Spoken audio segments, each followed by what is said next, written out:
Friends and family at Wizkid. Walking on a door, entering a new place. There was black space, white walls, and another exit that was a blue space area. The first entity I met was a blonde woman with green eyes. It looked like she had a white alien inhabiting inside of her. She quickly named me Monica and sent me off to a boy next to me that was age 3. This boy was face shaped rounded with blue eyes, and his name was Blue. He had blonde hair, and he too also looked like he had a white alien inside of him, including myself as well. And that was the start of Wizkid and the start of my life here in what seemed as Earth. But was it? We don't know. And would we know? My given family started to appear around that age, approximately a day or two before Blue had left. It seemed that they had appeared out of, a day or so. Blue Rival had left. The first person met after that lady was most likely my given father, James Edward Sanford. Soon later, it was my given mother, Tanapan Kantikizanon, and my sister with a 2 years age gap, Christine Marie Sanford.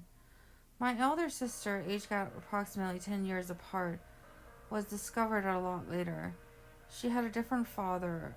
The story told was he had left my given mother's around her pregnancy.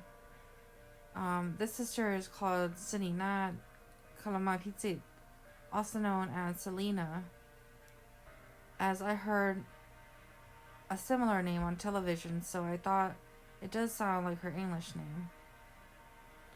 Friends at school started appearing after Blue Rival left. The conversations in the classroom were very much traumatizing for a 3-year-old. There were conversations like these that were really traumatizing.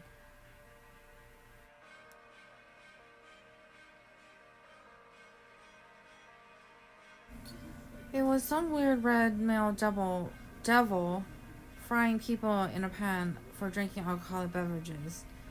His body type did look Asian but taller, not an alien size. But the book did show like an Asian Buddhist devil. But were those type of beliefs really Buddhism? I wouldn't know, because that's what they had claimed around there. The school was called Wizkid, as many rocks and stones were all over. It felt as some sort of mental blockage that was constantly making me feel mentally fine when I wasn't. And it must have been these white crystals that were perhaps selenite to cleanse the air. Was it really cleansing the air, or was it something else that was blocking me from seeing what was there and what was around? I recently came across a Wicca book, and it had a satanic star logo on it. It talks about creating your own shadows in one section of the book, as it's supposed to be something nice from the dark side. But when I was a kid, I felt as though there was like a bright side presence always around me, and somehow I from somewhere else without shadows? I don't know, or was someone else inside of me that was from somewhere else without shadows? But I do remember stepping on my own shadow as if it was some sort of enemy or someone that was following me in my own shadows.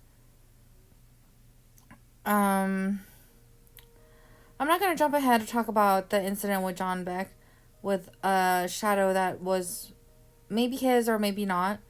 I wouldn't know. But growing up, I did enjoy reading Disney movies, and cartoons, and as everything has to make sense, not to sound as life and the universe doesn't, because it has to make sense and it has to have meaning. So these stories and these movies must have some correlation to someone's life. And if it's not mine or someone else's, then, I mean, then to me it seems like it does come in a way that it does make sense. Everything made makes sense, and everything heard does make sense to me, and it all compiles together like a bunch of information that I had to connect the dots proper to understand what it all meant and what my summary of my entire life meant upon some weird example, invisible people that I couldn't see that walked in and tried to hook a machine to my head, and what appeared was as someone was connecting some weird machine to kill some part of my brain. That happened to be the literal part combined with a Dark Side song that I did like, and somebody tried to kill that part in my brain that was supposedly my conscience from my understanding of where my soul was and where my mind is. So, I mean, to say that these crystals or whatever that was around was supposedly helping me without letting me see where I actually am, it doesn't help, and it is absolutely a crime, to really be honest.